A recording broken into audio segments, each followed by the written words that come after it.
설교 자체가 예배다라고 보는 견해도 있죠. 설교의 자리는 있을 수도 있고 없을 수도 있고, 설교가 하는 일은 뭐냐면 한 번의 설교를 듣고 한 번의 인생이 바뀌지 않아요.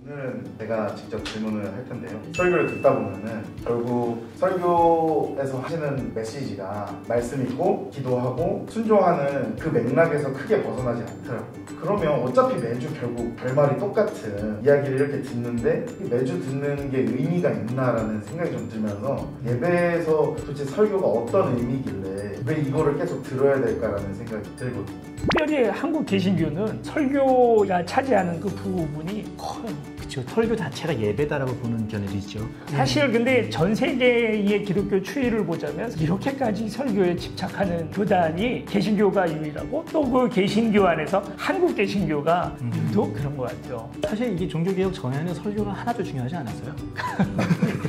천주교는 아예 설교가 없었죠. 없기도 했죠. 네, 예. 없기도 했죠. 그냥 뭐 이렇게 문 내려오면 같이 읽어주는 걸로 끝나는 걸로. 지금 그나마도 그렇게 하는 거고, 하고, 예. 이전에는 이제 강론이라 해서 아주 짧은 메시지 정도로 끝나는 경우들이 많았는데, 그리고 카톨릭에서 중요한 것은 성체죠. 예, 성체 성사를 하는 그렇죠. 것이 그게 예배라고 생각합니다. 사도생도란다. 사도신경에도 보면 그래서 떡을 뗐다라는 얘기들이 아주 많이 나오는데 그게 바로 예배입니다. 그런데 이제 그 예배에서 설교의 자리는 있을 수도 있고 없을 수도 있고 그랬던 거죠. 근데 이제 종교개혁이 일어나면서 성만찬의 자리를 설교가 차지하기 시작했어요. 그러면서 설교가 우리나라에서 아주 과대하게 중요해졌고, 그것 때문에 많은 성도들이 의식화가 빨리 됐어요. 그러니까 이전에 이방이나 세상적인 생각들을 버리고 크리스찬이 되어가는데 교육적 효과는 아주 뛰어났다고 볼 수 있어요. 그게 종교개혁 이후에는 되게 필요한 부분이었던 것 같아요. 왜냐하면 종교개혁이 일어났던 이유 자체가 성경을 읽는데 성경을 많은 사람들이 읽지도 못하고 있고, 성경이 진짜 무엇을 말하고 있는지 알지 못하기 때문에 사람들한테 루터가 그래서 가장 처음에 한 게 성경을 번역한 거였잖아요. 그렇죠. 예, 독일어로 성경을 번역한 것이었고, 근데 독일어로 성경을 번역했다고 해서 사람들이 읽었다고 뭔가 굉장한 메시지가 막 들어오는 게 아니잖아요. 그거를 풀어주는 목회자의 역할이 굉장히 중요했기 때문에 그 성만찬의 역할이 설교가 대체되었다는 게 맞는 것 같아요. 그때 당시에는요. 그러나 이제 그 이전에 구약성경의 선지자들, 그리고 예수님이 하셨던 주요 사역들, 사도들이 했던 사역들도 설교 사역. 그렇죠. 설교 사역이었죠. 말씀을 전하고 그 말씀에 응답이 있고 하는 건 되게 중요했습니다. 이 설교를 일단 도식화하자면 이런 거예요. 이게 좀 약간 신학일 수도 있는데 쉽게 좀 설명을 해볼게요. 텍스트, 성경이 있습니다. 그리고 컨텍스트, 우리의 삶이 있습니다. 설교가 하는 일은 뭐냐면 이 텍스트와 컨텍스트를 연결해주는 거죠. 연결해주는 역할이에요. 네. 그래서 이제 어떤 분들이 설교에 대해서 오해를 하고 성경 얘기만 해라 자꾸 얘기를 하는데 그거는 신학 수업이죠.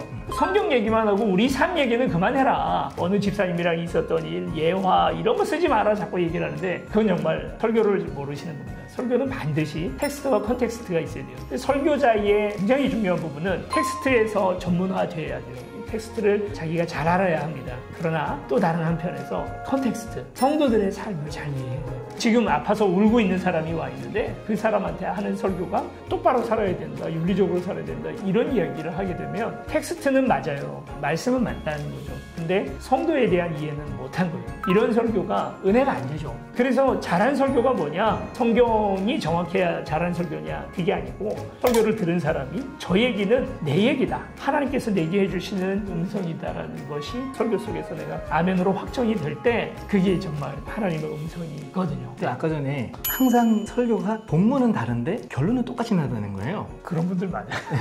그런 분들 많아요. 네. 유명한 목사님들 중에도 많아요. 그렇죠.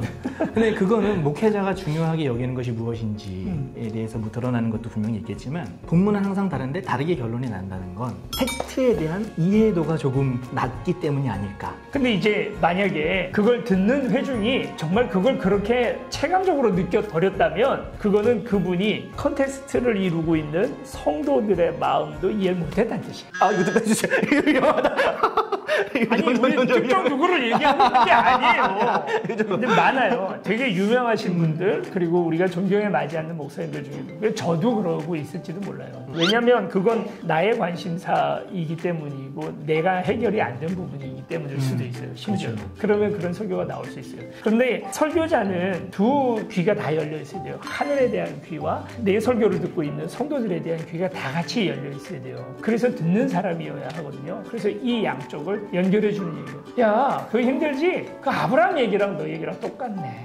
아브라함 어떻게 했는지 잘 봐봐. 힘들고 어려웠지만 그렇게 하잖아. 너도 그 길 가면 좋겠어. 설교가 그렇게 돼야죠. 그런데 전혀 아무 상관없는 그런 본문을 가지고 그들의 마음에 닿지 않는 어떤 이야기를 하고 있다면 세계적인 설교가이고 또 영국에서 굉장히 존경받던 목사님이죠. 스펄전 목사님은 그렇게 얘기했습니다. 우물 안에서 풍성한 우물, 성경을 얘기하는데 풍성한 우물 안에서 아무것도 길어내지 못하는 무능한 너희여 하면서 설교를 못한다기보다도 설교에 아무 애씀이 없는 목사님들을 향하여 일침을 내십니다. 그렇게 되면 안 되는 거죠. 저는 이 반복적인 결론이 긍정적인 효과도 있다고 봐요. 어떤 효과냐면 대부분의 성도님들은 한 번의 설교를 듣고 한 번에 인생이 바뀌지 않아요. 근데 반복되는 결론을 도출해내고 그 도출해낸 결론을 계속해서 반복해서 듣다 보면 교육학적으로 다가가면 내가 한 번 수업할 때 이 사람을 0.1% 변했다 라고 본다는 거예요. 그래서 나는 이 아이에게 똑같은 이야기를 계속해서 반복해서 이야기할 거다. 0.1%, 0.1% 이게 나중에 되면 90%가 되고 100%가 될 거다. 사실 성경도 똑같아요. 창세기 했던 얘기 출애굽이 또 나와요. 그렇죠. 출애굽기 했던 얘기 또 나오니까 우리가 그 성경을 보다가 가끔 지겹다는 생각이 좀 들잖아요. 지겹게 얘기 들었던 그 얘기를 못 하잖아요. 그런 반복을 통해서 우리가 조금씩 우리도 알지 못하는 변화를 좀 경험하고 있지 않을까 하는 생각에서 좀 긍정적으로도 볼 수 있지 않을까 합니다. 또 한편으로는 사람의 삶이라는 게 인간의 인생이라는 게 하나만 있지는 않잖아요. 너무나도 다양하고 너무나도 많은 경험들이 쌓여있고 또 회중으로 앉아있는 많은 성도님들의 삶도 각자 300명이 앉아있으면 300명의 경험이 있는 거잖아요. 근데 성경도 역시 그런 경험들이 있거든요. 우리 목사님들이 좀 다양한 성경의 경험을 다양한 성경의 인물들의 경험 또는 본문의 경험들을 성도들에게 좀 다양하게 이야기해 줄 필요도 있지 않을까. 왜냐하면 성경이 꼭 순종만 얘기하진 않거든요. 성경이 물론 그걸 강조하고 있긴 하지만 이제 제가 요거를 결론으로 얘기를 하면 참 좋을 것 같은데 김동호 목사님이 하셨던 이야기예요. 김동호 목사님 아버님이 이북에서 금광에서 일을 하신 적이 있대요. 금광에서 금을 캐면 금이 덩어리로 이렇게 나오지 않잖아요.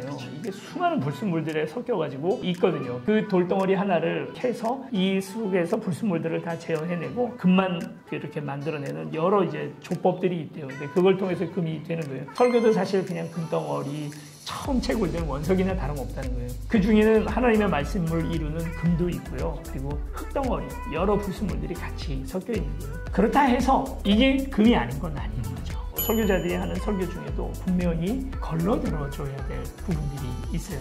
그러나 잘 들으면 분명히 보석이 있습니다. 정말 못하는 설교 속에서도 그 설교를 듣고 하나님의 음성을 듣는 사람들이 있거든요. 그런 기대하는 마음으로 설교하고 있습니다. 저는 설교자로서 목사님들에게 교만한 얘기일 수도 있겠지만 말랑한 마음을 가졌으면 좋겠다 하는 생각이 듭니다. 말랑한 생각, 말랑한 마음, 유연한 마음을 가졌으면 좋겠다고. 설교를 저도 계속 하고 준비하고 사람들한테 얘기하다 보니까 저도 모르게 스스로에게 고착되는 게 있어요. 그리고 어떻게 보면 설교라는 건 하나의 작품이 만들어지는 거거든요. 만들어 놓은 결과물이요. 마치 나의 만들어 놓은 뭔가 애장품 같은 느낌이 있어요. 그렇다 보니까 거기에 대해서 누군가 공격을 하고 또는 누군가 이의를 제기하면 내가 공격받는 것 같은 내 인격이 침해받는 것 같은 그런 느낌이 있거든요. 근데 이 부분에 대해서 저는 목회자로서 좀 말랑해져야 되지 않을까. 성도들한테도 좀 부탁드리고 싶은 게 그런 거예요. 정말 지금 은혜 받은 부분도 있잖아요. 그걸 뭐 꾸며서 얘기할 필요는 없지만 목사님 설교 좋았어요. 그 한마디 해주는 게 이렇게 하고 그냥 넘어가거나 아니면 못 들은 척하고 넘어가죠. 그렇지만 집에 가면 사모님한테 얘기해요. 현식이가 오늘 은혜 받았대. 기도 한 번을 더 하고 설교를 더 우리 현식이한테 필요한 말씀이 뭘까? 이 생각하게 되거든요. 그래서 똑같은 설교한다고 자꾸 뭐라 그러지 말고 은혜 받았습니다. 한마디 한번 해보세요. 네, 그러면 이제